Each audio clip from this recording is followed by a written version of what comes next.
On January the 5th, Steve Bannon gloated that all hell was going to break loose the next day.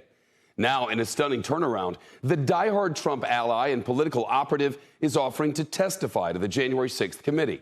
And he wants to do it, he says, on live TV. Bannon making the surprise offer as he prepares to go on trial for contempt of Congress and refusing to cooperate with this committee's subpoena. The Justice Department calling Bannon's offer to testify a last-ditch attempt to avoid accountability and to change the optics ahead of his criminal trial. It's not happening. Today, a federal judge rejected Bannon's request to delay that trial. It's scheduled to begin next Monday. The January 6th committee says Bannon had substantial advance knowledge about what was going to happen at the Capitol and that he played an important role in formulating those plans. Here's what Bannon said in his podcast on the eve of the insurrection. All hell is going to break loose tomorrow. Just understand this. All hell is going to break loose tomorrow.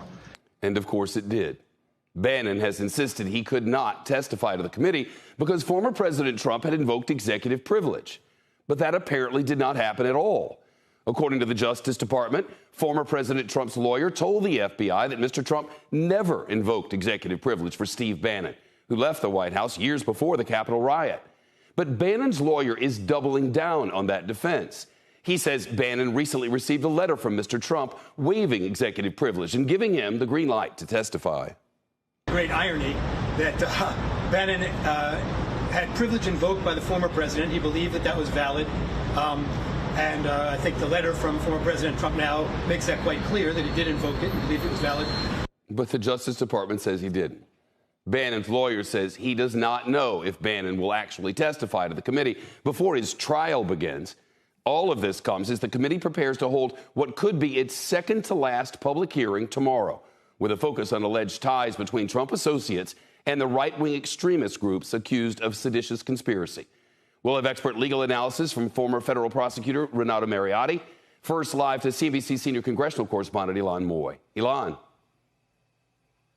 Well, Shep, today the committee said that it is still interested in what Steve Bannon knows, but it has no update on engagement with witnesses. Well, Bannon's attorney said he is willing and, in fact, prefers to testify publicly. But committee member Zoe Lofgren said that's unlikely, given that depositions can last for hours. Now, the committee originally subpoenaed Bannon to give details on what he told President Trump on December 30th, the meeting he attended on blocking the count at the Willard Hotel on January 5th, and, of course, why he said on his podcast that all hell is going to break loose on January the 6th. Now, tomorrow's hearing will try to connect some of those dots. The committee's goal is to show that Trump became desperate in the weeks leading up to that day. And this tweet on December 19th was a pivotal moment. Big protests in D.C. on January 6th, he wrote, "Be there, will be wild." The committee says that's when far-right groups such as the Oath Keepers, the Proud Boys, and QAnon began zeroing in on that date as the final opportunity to defend Trump's presidency. Now, there will be at least one live witness, a former spokesperson for the Oath Keepers. The committee would not say if there might be others, or if so, who they are, because of safety concerns. The committee hopes to prove that President Trump summoned that violent mob, and new footage from the documentary Unprecedented shows that, at the very least, Trump was sympathetic. I will tell you, they were angry from the standpoint of what happened in the election, because they're smart and they see and they saw what happened. And I believe that that was a big part of what happened on January 6th.